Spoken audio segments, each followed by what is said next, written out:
வெவ்வேறு மாநிலங்களில் வெவ்வேறு விதமான 3 கொலை வழக்குகள் நிகழ்ந்துள்ளது. இந்த 3 கொலை வழக்குகள் எப்படி நிறைவேறியது, எப்படி செய்தார்கள், அந்த 3 கொலை வழக்குகளையும் லோக்கல் போலீஸ் தான் விசாரிச்சாங்களா இல்ல மற்ற ஏஜென்சி விசாரிச்சாங்களா, அவர்களுக்கு கிடைத்த தண்டனை என்ன என்பதை பற்றி முழு விவரத்தோடு எதிர்நிஜம் நிகழ்ச்சியிலே நாம் இப்பொழுது பார்ப்போம்.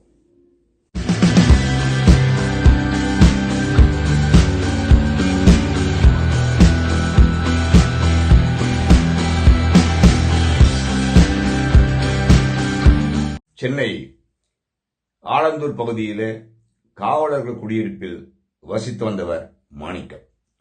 இவர் ஆதம்பாக்கம் காவல் நிலையத்தில் தலைமை காவலராக பணிபுரிந்து வருகிறார். அதன் பிறகு அவருடைய மூத்த மகள் ஒரு பெண் சென்னை டி நகர்ல ஒரு தனியார் கல்லூரியில் பிசிஏ 3ஆம் ஆண்டு படித்து வராங்க. அதாவது பிசிஏ 3rd இயர் படிச்சு வராங்க. அதே குடியிருப்புல ஆலந்தூர் பகுதியை சேர்ந்த ஓய்வு பெற்ற எஸ்ஐ தீனதயாளன் என்பவர் அதே பக்கத்தில் வசிக்கிறார். ஏன்னா ரிட்டையர்ட் ஆயிட்டாருன்றதுனால அந்த குவார்டர்ஸ்ல இருக்க முடியாது, தனியா இருக்காங்க. அவருடைய மகன் சதீஷ். இந்த சதீஷும் இந்த பெண்ணும் லவ் பண்ணதா ஒரு தகவல். அது எந்த அளவுக்கு உண்மைன்னு தெரியல. பட் இவங்க 2 பேரும் காதலித்து வந்ததாகவும் எல்லா இடத்துலையும் போய் சுத்தனதாகவும் ஒரு தகவல். ஆனால் அதன் பிறகு அந்த பெண் என்னை இனிமே பின்தொடராத, இந்த காதலுக்கும் கத்திரிக்கான்ற வேலைலாம் கிட்ட வேண்டாம், ஒருதலை காதல் தான் சொல்றாங்க. அது எந்த அளவுக்கு நாமலாம் பின்பற்றி பார்க்கல, வந்த தகவல் அடிப்படையில் நம்ம பேசுறோம். அதன் பிறகு என் பின்னால வராத, இது நமக்கு ஒத்துப்பட்ட வராது, நீ உன் வேலையை பாரு அப்படின்னு சொல்றாங்க அந்த பெண். இந்த பையன் நான் பண்ணா கேட்க மாட்டேன், பின்னாலேயே போறான். ஒரு பிரச்சனை பண்றான், பிரச்சனை பண்ணி உன்னதான் கல்யாணம் பண்ணிப்பேன் அப்படின்னா ஒரு ரப்சர் பண்ணிட்டு இருக்கிறான். அதுக்கப்புறம் என்ன ஆகுது அப்படின்னா, இந்த பெண் காலேஜ் போறாங்க. காலேஜ் போகும்போது எங்க போறாங்க அப்படின்னா, இந்த 2022ஆம் ஆண்டு அக்டோபர் 11ஆம் தேதி காலேஜ் போறாங்க. எங்க நம்ம மவுண்ட் ரயில்வே ஸ்டேஷன்ல ட்ரெயினுக்கு போறாங்க. எங்க டி நகர் மாம்பழம் ரயில்வே ஸ்டேஷன் பக்கத்துல அந்த காலேஜ் போல இருக்கு. ஆனா நம்ம ரெகுலரா போறது. அந்த பெண்ணை பின்தொடர்ந்து பேசிக்கொண்டே செல்கிறார் சதீஷ். அந்த பொண்ணு எதுக்கும் சட்டை பண்ணல, ரயில்வே ஸ்டேஷன்ல போயின்னு இருக்கு. என்ன நான் பாடி பேசினா பாரு, நீங்க பாட்டு கவனம் போனா என்ன அர்த்தம் அப்படி பேசினே வர்றாரு. பேசினே வரும்போது இதுவும் ஏதோ திட்டிக்கினே போகுது. அந்த நேரத்துல ட்ரெயின் வருது. ட்ரெயின் வர நேரத்துல இந்த சதீஷ் என்ன பண்றாரு, அந்த பொண்ணை ட்ரெயின்ல தள்ளி விட்டுறாரு. அதாவது நடைமேடையில இருந்து டிராக்ல தள்ளி விட்டுறாரு. அவர் தள்ளிவிடவும் ட்ரெயின் அந்த பெண் மேல் ஏறி துண்டு துண்டாக அதே இடத்தில் மரணமடைந்தார். அந்த பொண்ணு அதே இடத்துல இறந்து போச்சு. அதன் பிறகு இந்த வழக்கு போலீஸுக்கு போது போலீஸ் எஃப்ஐஆர் போடுறாங்க. எஃப்ஐஆர் போட்டு எல்லாம் விசாரிச்சு அதன் பிறகு சென்னை மகிழா கோர்ட்ல இந்த கேஸ சார்ஜ் ஷீட் போடுறாங்க. சார்ஜ் ஷீட் போட்டு சென்னை மகிழா கோர்ட்ல கொடுக்கறாங்க. இந்த கேஸ் லோக்கல் போலீஸ் விசாரிக்கல. நல்லா தெரிஞ்சுங்க, இந்த கேஸ் யார்கிட்ட போதுன்னா சிபிசிஐடி போலீஸுக்கு டிரான்ஸ்பர் பண்ணிட்டாங்க. சிபிசிஐடி போலீஸார் தான் சதீஷ் மேல குற்றப்பத்திரிகை தாக்கல் பண்ணி மகிழா கோர்ட்ல கேஸ் நடக்குது. இந்த வழக்குல கிட்டத்தட்ட 70 சாட்சிகள் விசாரிச்சிருக்காங்க. 70 சாட்சிகள் விசாரிச்சு கடைசியில் என்ன ஆகுதுன்னா, சதீஷ் குற்றவாளி அப்படின்னு மகிழா கோர்ட் நீதிபதி கன்ஃபார்ம் பண்றாங்க. இவர் கொலை குற்றவாளி அப்படின்னு கன்ஃபார்ம் பண்ணிட்டு அதே நேரத்தில் 27ஆம் தேதி இதை டிக்ளேர் பண்றாங்க. 30ஆம் தேதி தீர்ப்பு வழங்கப்படும் அப்படிங்கிறாங்க. அதன் பிறகு தீர்ப்பு கொடுக்கறாங்க. தீர்ப்பு எல்லாத்தையும் வாசிச்சுட்டு கடைசியில என்ன பண்றாங்க, சதீஷ்க்கு தூக்கு தண்டனை வழங்குகிறேன் அப்படின்னு சென்டென்ஸ் கொடுத்துட்டாங்க. தூக்கு தண்டனை தீர்ப்பு கொடுத்துட்டாங்க. என்ன பண்ண முடியும், அவ்வளவுதான். எப்பவுமே ஒரு பெண் வேணாம் அப்படின்னா நீங்க ஒதுங்கி போயிடணும், அதான் மரியாதை. அதன் பிறகு அதுக்கு பின்னாலே நீங்க போனீங்கன்னா இதான் நிலவரம். இது நியாயமான விஷயம். அநியாயமா அந்த பொண்ணை கொலை பண்ணதுக்கு கிடைத்த வெகுமதி, கிடைத்த பரிசு இதுதான். கேரள மாநிலத்தில் பாசறை பகுதியை சேர்ந்தவர் ஷரோன் ராஜ், கேரள மாநிலம் ஷரோன் ராஜ். இவர் கன்னியாகுமரி மாவட்டத்தில் படிக்க வர்றார். எங்க படிக்க வர்றாருன்னா, கன்னியாகுமரி மாவட்டம் நெய்யூரில் உள்ள தனியார் கல்லூரியில் ஒரு டிகிரி படிக்கிறார். அப்ப அவர் அந்த காலேஜில் படிச்சுட்டு இருக்கும் பொழுது கன்னியாகுமரி மாவட்டம் ராமவர்மன் சிறை அந்த பகுதியை சேர்ந்த ஒரு பொண்ணு, அவங்க ஏதோ காலேஜில் படிக்கிறாங்க. இவங்க 2 பேருக்கும் பழக்கம் ஏற்படுது, லவ் அஃபேர் ஆகுறாங்க. அதன் பிறகு இவங்க 2 பேரும் திப்பரப்பு அருவி, கோவளம், அப்படி கோவலம்னா கேரளாவில் ஒரு கோவளம் இருக்கு, அந்த நாகர்கோவில் பக்கத்தில். இப்படி சுத்துறாங்க, ரொம்ப ஜாலியா இருக்காங்க. என்ன லவ் பண்றாங்க, கல்யாணம் பண்ணிக்கிறன்ற ஒரு மூட்ல தான் இருக்காங்க அவங்க. அப்படியே போயிட்டு இருக்கு. இதனிடையில என்ன ஆகுதுன்னா, அந்த பெண்ணோட பெற்றோர் வேற ஒரு மாப்பிள்ளைய பாக்குறாங்க. அதாவது அவர் டிஃபென்ஸ்ல இருக்காரு. மாப்பிள்ளைய பாக்குற, அந்த லவ் கூட வச்சுக்காது அப்படின்னு சொன்னோம்னா இந்த பொண்ணு ஓகேன்னு சொல்லிடுச்சு. அதாவது ரொம்ப ட்ரூ லவ்வா இருந்தவங்க மாப்பிள்ளை பாக்குறோம், நீங்க இதெல்லாம் பண்ணாத அப்படின்னா ஓகே அப்படின்னு சொல்லிட்டாங்க. ஓகேன்னு சொல்லிட்டு போய் தொலை வேண்டியதானே. அதன் பிறகு அவர் செஞ்ச காரியம் பாருங்க. கடந்த 2022ஆம் ஆண்டு 14ஆம் தேதி ஒரு இன்சிடென்ட் நடக்குது. அதுக்கு முன்னால இவங்க என்ன பண்றாங்க, நம்ம இந்த பொண்ணு ஷரோனை வர வைக்கிறாங்க வீட்டுக்கு வர வச்சு ஜூஸ் குடிக்கிறேன்னு சொல்லிட்டு ஒரு கஷாயம் தான் சொல்லுவாங்க. எல்லாமே மருந்து குடிச்சாலும் கஷாயம் மருந்து சொல்லுவாங்க. அதுல விஷத்தை போட்டு கொடுத்துட்டாங்க. இந்த ஷரோன் என்ன பண்றாரு, குடிச்சிட்டார். அதாவது இந்த பெண் மேல இருக்கிற நம்பிக்கையில சாதாரணமா குடிச்சிட்டார். குடிக்கும் போது இவருக்கு ஏதோ சந்தேகம் வந்துச்சா என்னன்னு தெரியல, அது வீடியோ எடுக்கலாமா அப்படின்றது. இல்ல இது வீடியோ எடுக்க வேண்டாம் அப்படின்னு சொல்லியிருக்க அந்த பொண்ணு. ஆனா அதுல ரெக்கார்ட் ஆயிருக்கு, இவர் எடுத்த வீடியோல ரெக்கார்ட் ஆயிருக்கு. அதன் பிறகு குடிச்சிட்டு வீட்டுக்கு போயிட்டார். வீட்டுக்கு போயிட்டு அன்னைக்கு ராத்திரி, அதான் 14ஆம் தேதி, அதாவது எப்ப 2022ஆம் ஆண்டு அக்டோபர் மாதம் 14ஆம் தேதி இந்த இன்சிடென்ட் நடக்குது.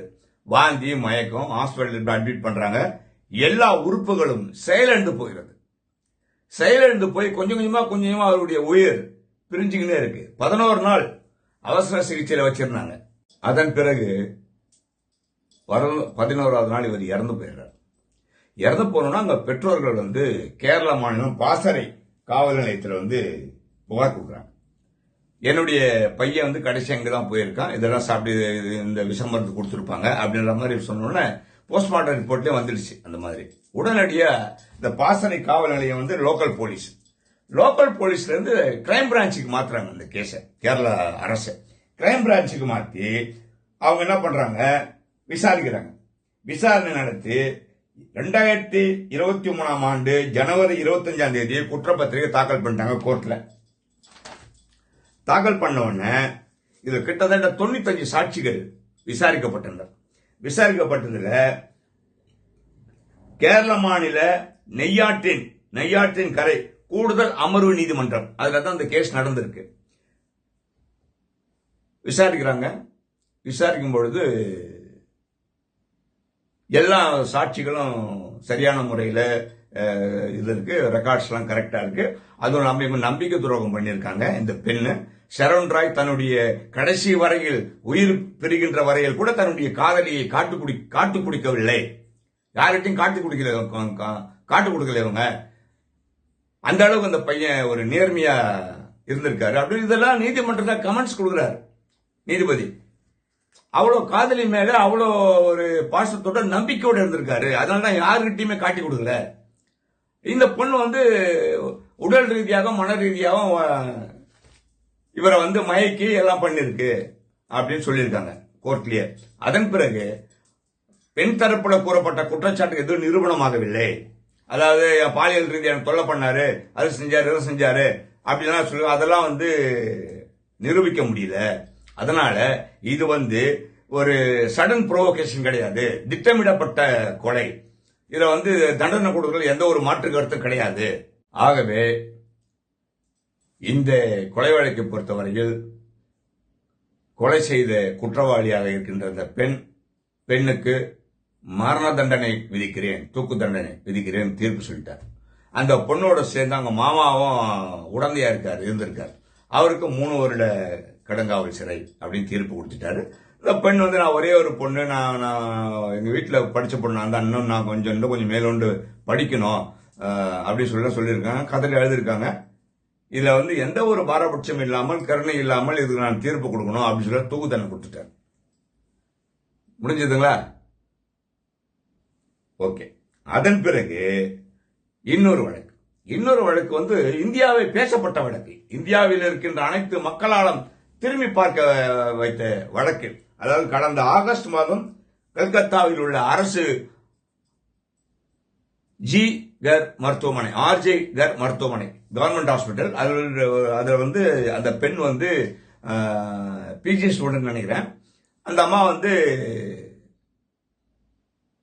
வன்கொடுமை செய்யப்பட்டு, பலாத்காரம் செய்யப்பட்டு, கொடுங்காயங்கள் ஏற்படுத்தி, சித்திரவதை செய்து, கொடுங்கொலை செய்திருக்கிறார் குற்றம் சுமத்தப்பட்டு.